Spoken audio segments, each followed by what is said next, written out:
Hello viewers, welcome to All4 Learning. All4 provides wonderful opportunities to the students for their prosperity in education. Imparting quality education through online is one among them. The students are suggested that they should avail themselves of the opportunities provided by All4 to enhance their quality of education and to improve their knowledge. So I am VMR, lecturer in English.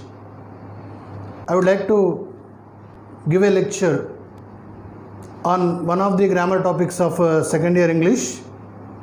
I am very glad to start the session 1, and in this I have selected the topic punctuation.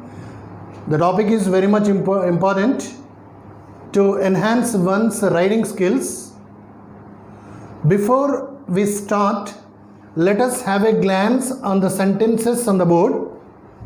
You see the first sentence, woman without her man is nothing. That means woman is nothing without man. And you see the second sentence, woman without her, comma, man is nothing. That means you can come to know that both men and women are important in society. This punctuation plays a significant role here. This is first sentence, and you see the second sentence here, let's eat grandpa. The meaning of the sentence is grandpa is going to be eaten. And with the punctuation here again, let's eat grandpa. There should be a slight pause in expression, because of which the sentence meaning changes. Here the second sentence meaning is inviting grandpa to eat. Coming to third sentence, Akbar said Ashoka was a great warrior. Akbar said Ashoka was a great warrior. Coming to that means Ashoka was a great warrior according to the first sentence. And who delivered these words? Akbar. And coming to second sentence, Akbar, comma, said Ashoka was a great warrior. These sentences are delivered not by Akbar but Ashoka. The meaning of the sentence is Akbar was a great warrior. These sentences, if you observe, first sentence, these are my employees, and all these people are my employees. Coming to the second sentence, these are my employees. There is an apostrophe. With that, the meaning of the sentence is these things belong to one of my employees. These things belong to my employee. And coming to the third sentence, these are my employees. Apostrophe is after S, you see. That means here employee is singular, here employee is plural. These things belong to my employees, means more than one employee. Employee is plural, here employee is singular. This apostrophe makes a considerable change in the meaning of the word. So punctuation marks play a significant role. Let me start, or let me continue the topic. Let me give the definition first of all. Punctuation marks, like traffic signals, are visual indicators used in written or printed texts to make the texts practical and meaningful. Let me repeat once again. Punctuation marks like traffic signals are visual indicators used in written or printed texts to make the texts practical and meaningful. This is the definition of punctuation marks. Dear viewers, there are three kinds of punctuation marks. Punctuation.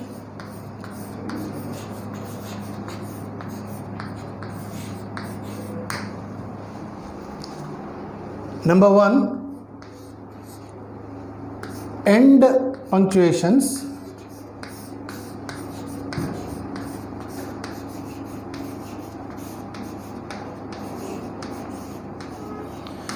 These are also called terminal punctuations. Number 1, full stop.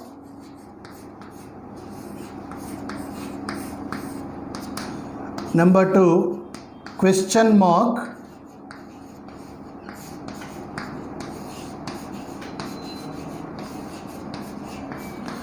And number 3 is exclamation mark.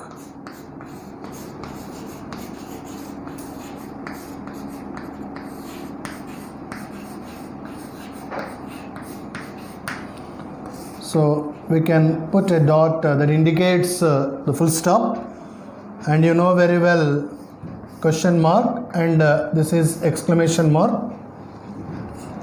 Second one is internal punctuations.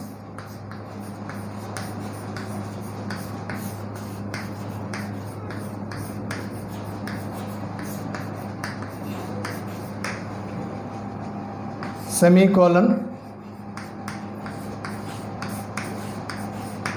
colon, comma, quotation marks,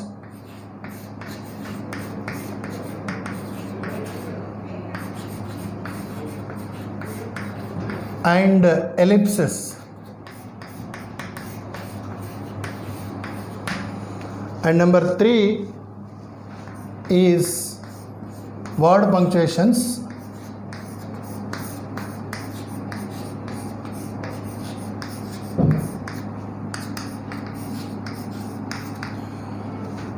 Apostrophe,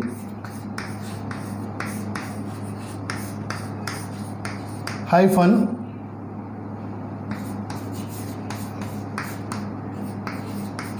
and capitals.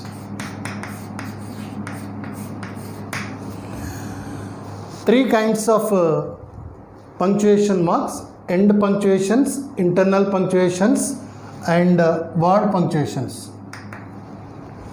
Coming to the first one, end punctuations. In this, we take full stop first.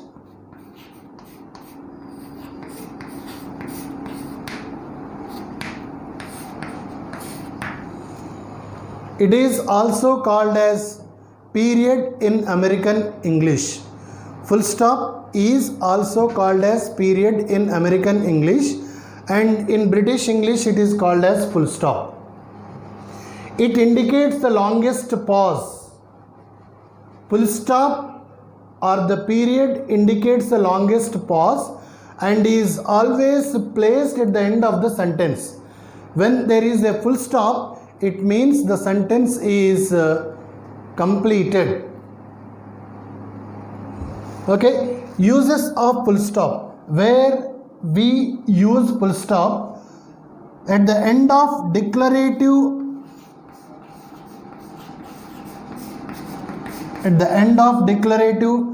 and imperative sentences.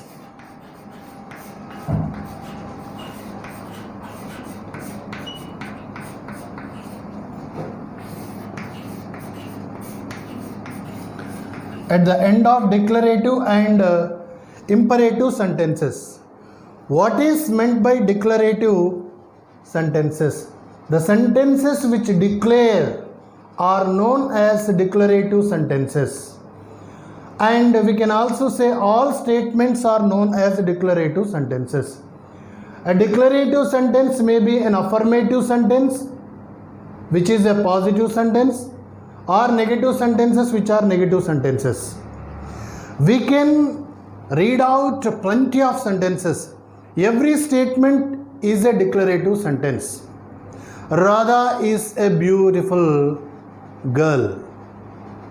India is a great country. Corona is affecting the people all over the world. These are all declarative sentences, and the declarative sentences end with the full stop. We can make any number of sentences. If you work hard, you will get top rank. If you put sincere efforts, you can get success. Naveen is a student.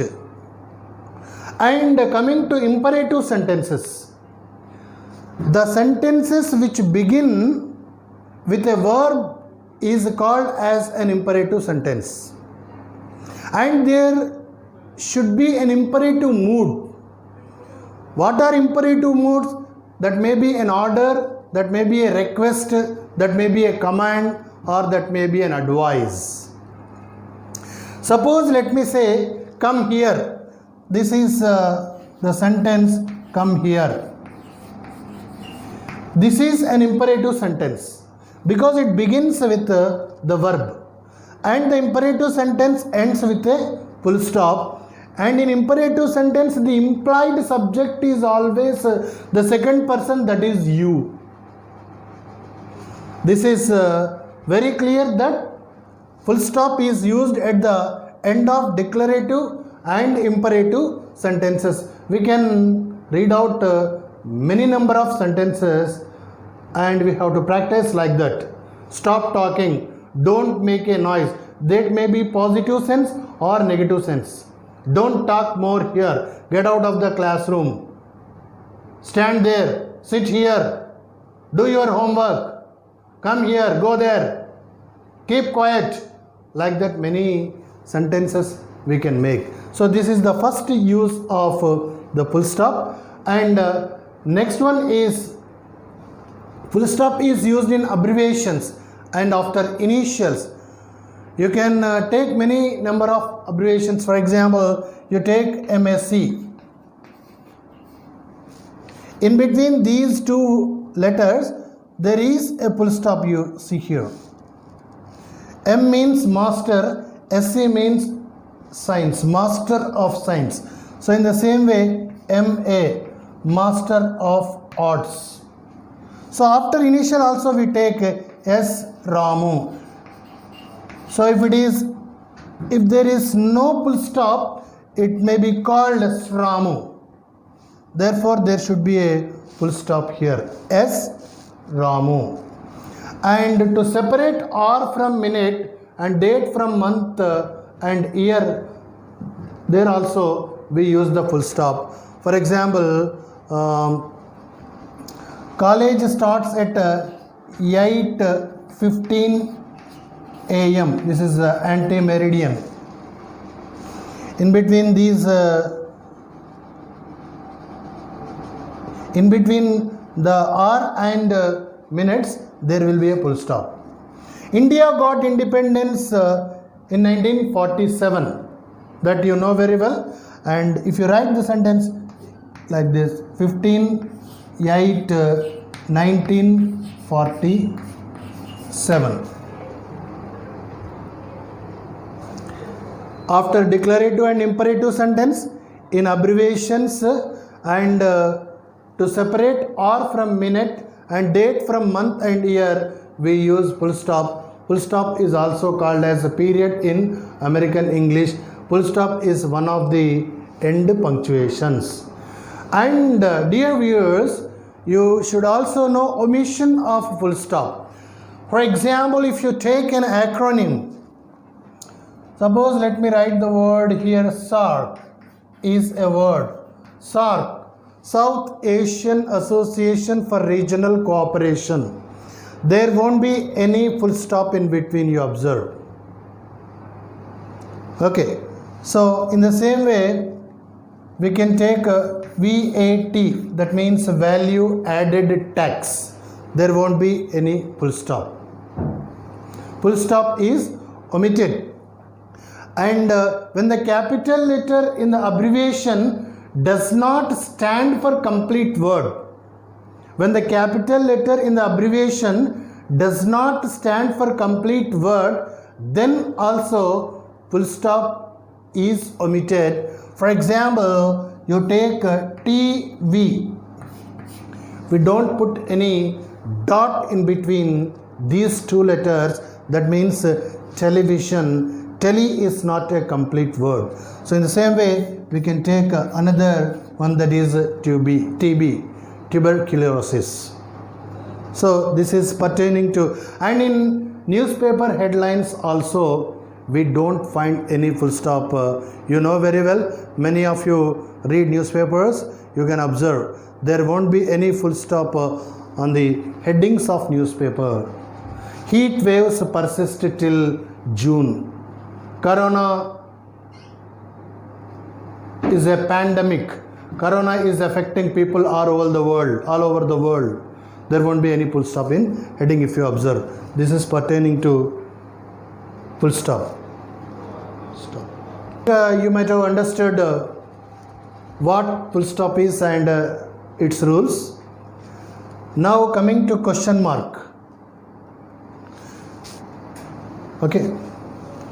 Question mark is used at the end of interrogative sentences. All questions are known as interrogative sentences. All questions are known as interrogative sentences. And there are different kind of interrogative sentences also. Yes or no type questions. For example, let me write one sentence here. Do you believe in God? So it ends with a question mark. Does she play chess? It is also a question mark.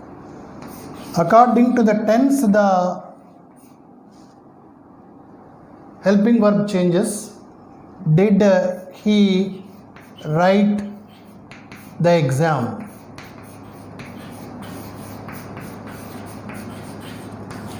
So the answer may be in one word, either yes or no. For example, do you believe in God? The response may be yes. Does she play cricket? The response may be no or yes, whatever it may be. Did he write the exam? In the same way, the reply will be in one word, that is either yes or no. At the end of interrogative sentences, we use the question mark. Okay, and there is another type of question also. What are you doing now? It is also an interrogative sentence which begins with a question word. When the question begins with a question word, its reply will be a statement, not yes or no. What are you doing now? I am doing something. I am working in so and so college. Whatever it may be. Where are you from? For example, where are you from? And it also ends with a question mark.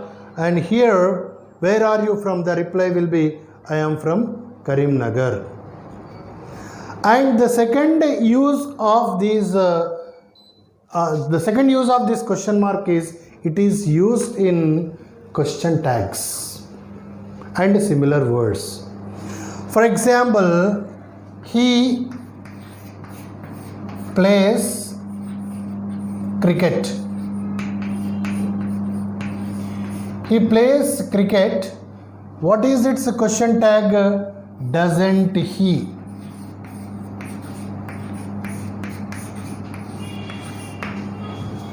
He plays cricket, doesn't he? Let me write one more sentence here. I am invited to the party. I am invited to the party. Question tag is aren't I? I am invited to the party, aren't I? So this is an exception. Though the B form is am here, we use aren't. That we can discuss in the topic question tags. And this is her car. So we can use the word right. So question tags, it can be written in this way also. Okay, and the other use of this question mark is, it is used in elliptical questions.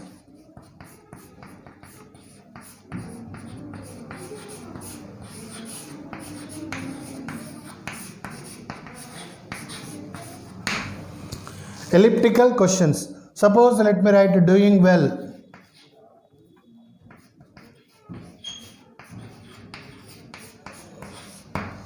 Doing well. In trouble. Any problem.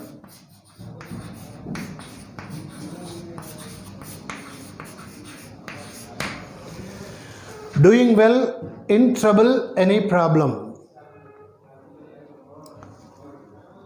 The sentence seemed to be assertive, or the sentence does not seem to be an interrogative one, but there is interrogative sense. Therefore, they are called elliptical questions. Doing well, it ends with are you doing well? And in trouble, are you in trouble? Any problem? Do you have any problem? Okay. So this is pertaining to interrogative sentences and punctuation mark, question mark. Dear viewers, you remember when a sentence is changed from direct speech to indirect speech, interrogative form of the reported speech will be changed to assertive form. Interrogative form of the reported speech will be changed to assertive form. For instance, here the teacher said,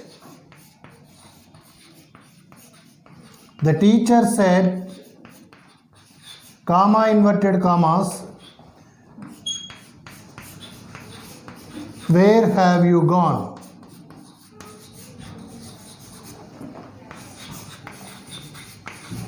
So here question mark and it ends with inverted commas. And here when it is transformed to indirect speech, the teacher asked where I had gone.